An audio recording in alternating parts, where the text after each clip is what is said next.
ఇరాన్పై America, Israel చేస్తున్నటువంటి దాడులు ఎప్పుడు ఆగిపోతాయి, ఈ యుద్ధం ఎప్పుడు ఆగిపోతుంది అనేటువంటిది కేవలం మధ్య ఆసియానే కాదు, ప్రపంచవ్యాప్తంగా ప్రతి ఒక్కరు ఎదురు చూస్తున్నారు. ఎందుకంటే ఒకవైపు బ్యారెల్ పెట్రోల్ ధర విపరీతంగా పెరగడము, దీని ప్రభావము అన్ని దేశాల ఎకనామిక్స్ మీద ఉండడంతో ఈ యుద్ధం ఆగిపోవాలి అనేటువంటిది గల్ఫ్ దేశాలు, వాటితో పాటు ఇండియా, చైనా లాంటి దేశాలు, రష్యా కూడా ప్రతి ఒక్కరు కోరుకుంటున్నటువంటి పరిస్థితి.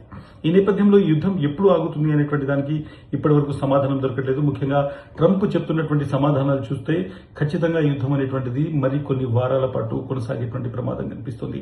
ముఖ్యంగా ఏదైనా ఒక దేశం ఇంకొక దేశాన్ని గెలవాలి అంటే ఇప్పటి వరకు చరిత్రలో కేవలం వైమానిక దాడుల ద్వారా గెలిచినటువంటి సందర్భాలు లేవు.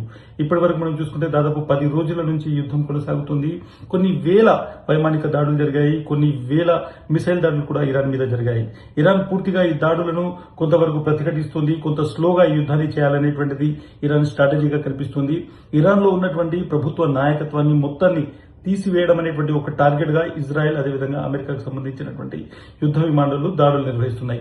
చాలా పెద్ద సంఖ్యలో ఇరాన్ తన నాయకత్వాన్ని కోల్పోయింది. ముఖ్యంగా ఖొమైనీతో పాటు చాలా మంది కమాండర్లు కూడా ఇప్పటివరకు చనిపోయారు. అయితే ఇరాన్ కు సంబంధించినటువంటి ఒక వ్యవస్థను చూస్తే, దాని పరిపాలనా వ్యవస్థను చూస్తే అది మల్టీ లేయర్డ్ ఒక గవర్నమెంట్ ఉంటుంది. ముఖ్యంగా ఐఆర్జీసీ అనేటువంటిది ఒకటి ప్రధానమైనటువంటి ఇరానియన్ రెవల్యూషనరీ గార్డ్స్ అనేటువంటి ఒక ప్రధాన పాత్ర పోషించేటువంటి సైనిక బలగము, అదేవిధంగా పోలీసింగ్ చేసేటువంటి ఒక బలగం ఉంటుంది. దీంతో పాటు ఆర్మీ ఉంటుంది.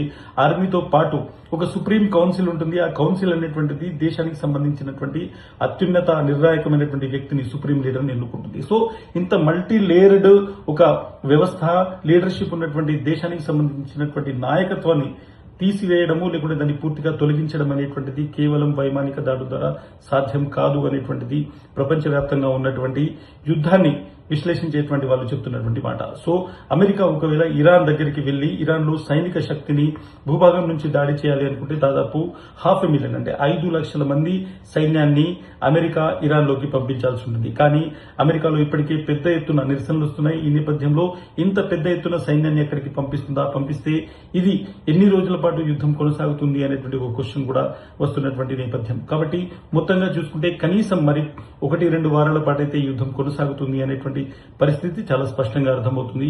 ఈ యుద్ధం ఇప్పుడే ముగిసిపోయేటువంటి అవకాశాలు చాలా తక్కువగా కనిపిస్తున్నాయి.